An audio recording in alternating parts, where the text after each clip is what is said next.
Сәлеметсіздер ме, қалайсыздар? Сіздермен бірге педиатр Жұлдыз. Бүгінгі тақырыбымыз бір оқырманның сұрауы бойынша болады. Ол тақырып отит. Балалардағы отит. Баланың құлағы ауырса, ең алғашқы көмегіміз қандай болады? Отит құлақтың қабыну ауруы.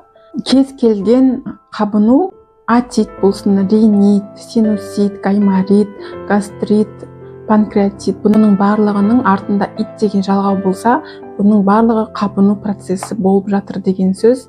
Воспалительный процесс деп аталады. Бұның барлығы емді қажет етеді.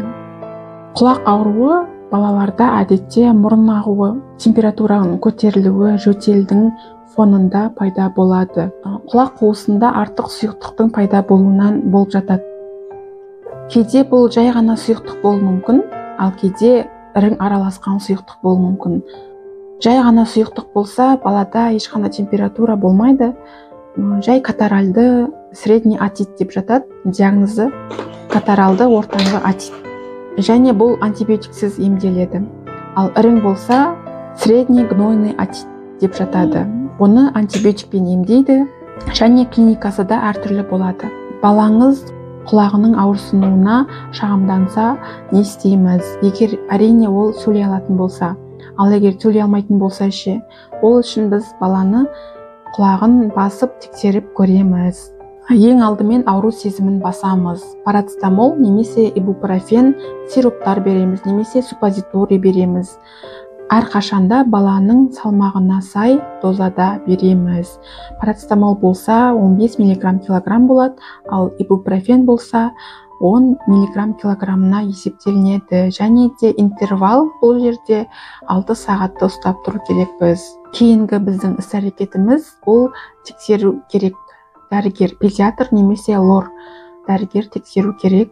Егер бала 2 жасқа толмаған болса, онда бұл жерде емі антибиотик болады. Әрдайым да антибиотик болып табылады. Ал 2 жастан асқан болатын болса, және баланың бір ғана құлағы ауырса, 2 құлақ емес, және температура болмаса, бұл жерде антибиотиксіз де емдеуге болады, бірақ қаралу керек, бақылау керек дәрігер. Егер 1-2 күннің ішінде жазылып кетсе, жақсы болса, жағдайына байланысты, онда антибиотиксіз алып шығуға болады. Ал егер жағдайы нашарлап жатса, онда антибиотик қосу керекпіз. Және бұл жерде де айта кететін жағдай, баланың құлағы ауырса, не істеуге болмайды. Бұны да ескерген жөн. Біріншіден жылытуға болмайды, құлағына грелка салуға болмайды, тұзды ерітінділерді құюға болмайды, горчичниктерді қоюға болмайды, тамшыларды тамызуға болмайды, кез келген дәрілер тамшылар тамызуға болмайды. Құлақ жарғағының ар жағында ірің болатын болса, ол құлақ жарғағы деген барабанная перепонка. Барабанная перепонканың ар жағында ірің болатын болса, ол өте алмайды, тамшы сол жерде қалып қалады.